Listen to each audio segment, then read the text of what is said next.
15 বছৰ 7 মাহত প্ৰথম মুম্বাইৰ হৈ খেল আৰম্ভ কৰা শচীন তেণ্ডুলকাৰৰ জন্ম হয় 1973 চনৰ 24 এপ্ৰিলত মুম্বাইত।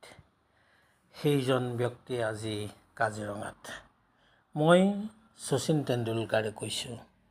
মই একদম ওচৰৰ পৰা সোণালী বাঘ গড় দেখিছোঁ। মাষ্টাৰ ব্লাষ্টাৰ শচীন তেণ্ডুলকাৰে পৰিয়ালসহ কাজিৰঙা ৰাষ্ট্ৰীয় উদ্যান দৰ্শন কৰিলে।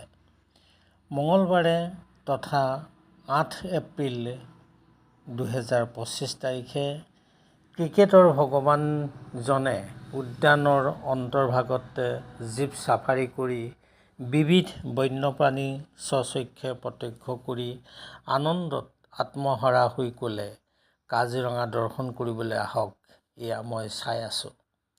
তেওঁ 2 ঘণ্টাতকৈও অধিক সময় উদ্যানৰ অন্তৰ্ভাগত কটাই উদ্যানৰ বন্যপ্ৰাণী নৈসৰ্গিক দৃশ্যৰাজি উপভোগ কৰে। তেওঁ গড়, হাতী, বাঘ, মহ, হৰিণৰ জাক, বিবিধ পক্ষী দেখা পাই আপ্লুত হৈ পৰে। তেওঁ বিগ 5 দৰ্শন কৰি অতিশয় আনন্দিত হয়। নিশ্চেই কাষৰ পৰা কেমেৰাত তেওঁ ফটো লয়।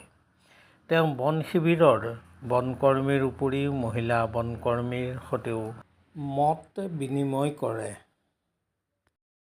কহৰা বনাঞ্চলত দুটাকৈ ঢেকীয়াপতীয়া বাঘ দেখি অনাবিল আনন্দ লাভ কৰে আৰু এক অনন্য অভিজ্ঞতা বুলি কয়।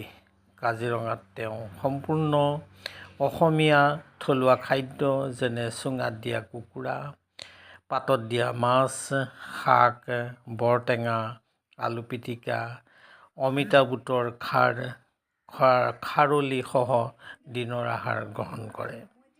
তেওঁ কাজিৰঙা দৰ্শন কৰি সকলোকে আমন্ত্ৰণ জনায়, আহক আপোনালোক সকলোৱে কাজিৰঙা উপভোগ কৰক।